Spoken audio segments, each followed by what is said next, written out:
சகல சிருஷ்டிப்பின் ஆண்டவராகிய இயேசுவின் நாமத்தில் அன்பானவர்களே உங்களை வாழ்த்துகிறோம். தன்னுடைய சாயலில் உண்டாக்கப்பட்ட மனித குலத்திற்கு எத்தனை மேன்மைகளை தேவனாகிய கர்த்தர் உண்டாக்கி வைத்திருக்கிறார். இந்த ஜீவனுள்ள, இந்த மகத்துவமுள்ள, எல்லாவற்றையும் உண்டாக்கின, இனியும் உண்டாக்க போகிற இந்த மகா மகத்துவமுள்ள தேவனை இந்த உலகம் அறியாமல் பொய் மதங்களாலும் பாதாள பேய்களுடைய கற்பனை கதைகளாலும் பேய்கள் காட்டும் பொல்லாத கேடான பக்திகளாலும் ஆவிக்குரிய கண்கள் குருடாக்கப்பட்டு உலகிலே கேடாய் வாழ்ந்து நிர்மலமாகிற ஆத்துமாக்கள் சர்வத்தை உண்டாக்கின இந்த ஜீவனுள்ள தேவன் இயேசுவண்டை வரச் செய்வது தான் நற்செய்தி பணி என்பது. மார்க் 9ஆம் அதிகாரத்தில் அது 49வது வசனத்தில், எந்த பலியும் உப்பினால் உப்பிடப்படுவது போல என்று கர்த்தராகிய இயேசு சொல்லியிருக்கிறார். அன்பானவர்களே, உப்பு நாம் சாப்பிடுகிற உணவுப் பொருட்களை ருசி கொடுப்பதோடு மாத்திரமல்ல. உங்களுக்கு தெரியுமா, உப்பு பயிர் வகைகள் வளருவதற்கும் உரங்களாகவும் அது தயாரிக்கப்படுகிறது. பல மருத்துவ மாத்திரைகள் தயாரிப்பதற்கு உப்பை எடுத்து பயன்படுத்துகிறார்கள். உரங்கள் தயாரிப்பதற்கு உப்பை பயன்படுத்துகிறார்கள். மேலை நாடுகள் எல்லாம் ஒரு 6 மாதத்துக்கு ஐஸ் கட்டி பனி பெய்யும். ஊரெல்லாம் தெருவெல்லாம் பனி மழையாய் நிறைந்திருக்கும்.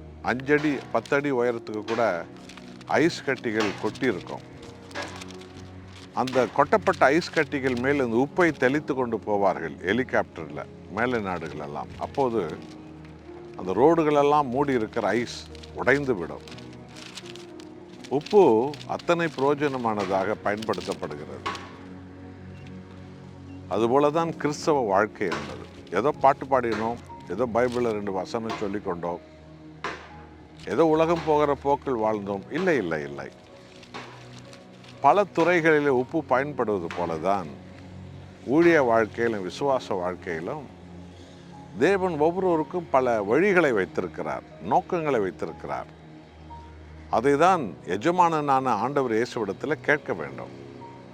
யாரையே பார்த்து காப்பி எடுத்துக்கொண்டு யாரும் என்னமோ செய்கிறார்கள் அதை செய்து கொண்டு வாழ்வதில் ஒரு போலித்தனம். தேவனே, சமுதாயத்தை எழுப்ப நான் என்ன செய்ய வேண்டும்? வாலிப பிள்ளைகளை எழுப்ப நான் என்ன செய்ய வேண்டும்? குடும்பங்களை கட்டி எழுப்ப நான் என்ன செய்ய வேண்டும்? வியாதிக்காரர்களை உம்மண்டை கொண்டு வர நான் என்ன செய்ய வேண்டும்? ஆண்டவரே, ஏழ்மை நிலைமையில் இருக்கிற ஜனக்கூட்டத்தை உம்மண்டை கொண்டு வர நான் என்ன செய்ய வேண்டும்?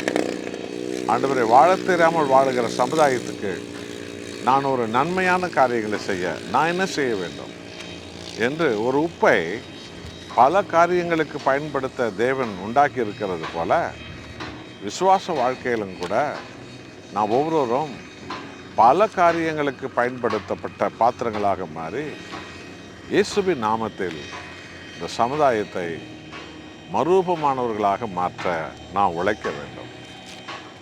கர்த்தர் சமூகத்தில் இந்த ஆலோசனைகளை கேட்டு ஒப்படைப்பீர்களா? ஜெபிப்பீர்களா? வாழ்க்கை வீணாக்கி கொண்டு அழிவதை விட பல ஆயிரங்களுக்கு கிறிஸ்துவினால் புரோஜனமான ஒரு வாழ்க்கை வாழ தேவன் நம்மை உப்பை வைத்து நம்மிடத்தில் பேசுகிறார். நாம் ஜெபம் செய்வோம். அன்புள்ள சர்வ சிருஷ்டிகரே, ஆண்டவராகிய இயேசுவே, நீர் எத்தனை மகிமை உள்ள தேவன். மனித வாழ்வுக்கு உப்பை ருசி கொடுக்கவும் பாதுகாக்கவும், அந்த உப்பு சாரமேற்றப்படவும், அந்த உப்பு உரங்களுக்கு பயன்படுத்தப்படவும், அந்த உப்பு மாத்திரை மருந்துகளுக்கு பயன்படுத்தப்படவும், அந்த உப்பு ஆண்டவரே விளைச்சல்களுக்கு வளருவதற்கு பயன்படுத்தப்படவும், அந்த உப்பு ஆண்டவரே ஐஸ் கட்டிகள் உருகி இருக்கிறவைகள் மேல் தெளிக்கும் போது அந்த ஐஸ் கட்டிகள் உடைந்து வழிவிடும் வாசலாய் மாறவும் உப்பை நீ தந்தீரே.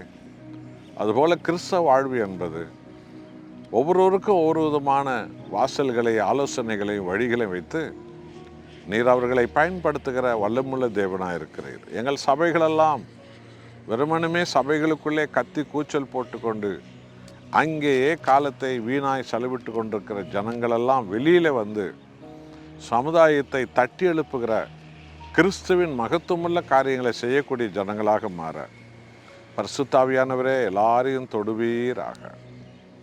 உம்மை மகிமைப்படுத்துகிறோம். இயேசுவின் நாமத்தில் பிதாவே, ஆமென்.